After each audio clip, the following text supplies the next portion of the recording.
अस्सलाम वालेकुम दोस्तों। जैसा कि आपको पता है कि दरख्त हमारे माहौल के लिए बहुत ज़रूरी हैं। दरख्त हमारे माहौल को पुरफ़िज़ा बनाते हैं, सबसे अहम किरदार अदा करते हैं हमारे माहौल को साफ़ सुथरा बनाने में। माहौलियाती आलूगी को कंट्रोल करने में दरख्तों का अहम किरदार है। हमने अक्सर दरख्तों पर कौवे और दीगर परिंदों को बैठे तो देखा है, मगर बकरियों को कभी दरख्त के ऊपर ऊंचाई पर चढ़ा हुआ नहीं देखा होगा। लेकिन एक दरख्त ऐसा भी है जिसके ऊपर बकरियां लंबी ऊंचाई पर चढ़ जाती हैं, दौड़ती हैं। आखिर ऐसा कौन सा दरख्त है जिस पर बकरियां पाई जाती हैं? इस पर मज़ीद डिस्कस करने से पहले आप सबसे रिक्वेस्ट है कि मेरे चैनल को सब्सक्राइब करें, और अगर आपको मेरी वीडियो पसंद आती है तो उसे लाइक करें, शेयर करें और कमेंट करें। साथ ही बेल आइकन को प्रेस करें ताकि आप मेरी मज़ीद वीडियो से अपडेट हो सकें।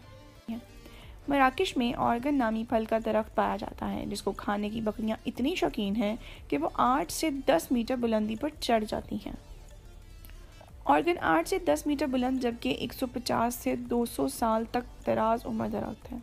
लेकिन बकरियां सिर्फ अपने सींगों के मखसूस साख्त के बायस इस खारदार दरख्त की शाखों पर ना सिर्फ चढ़ जाती हैं, बल्कि वो इस पर अपना तवाज़न भी बरकरार रखने की सलाहियत रखती हैं। इस दरख्त का फल जून के मौसम में पकता है, जैसे बकरियां शौक से खाती हैं, जबकि फल खाने के बाद ये बकरियां इसके सख्त छिलके ज़मीन पर फेंक देती हैं, जो तेल बनाने के लिए इस्तेमाल किया जाता है। नीम सहराई इलाका में होने वाला ये दरख्त मराकश के जनूब मगरबी इलाकों में पाया जाता है।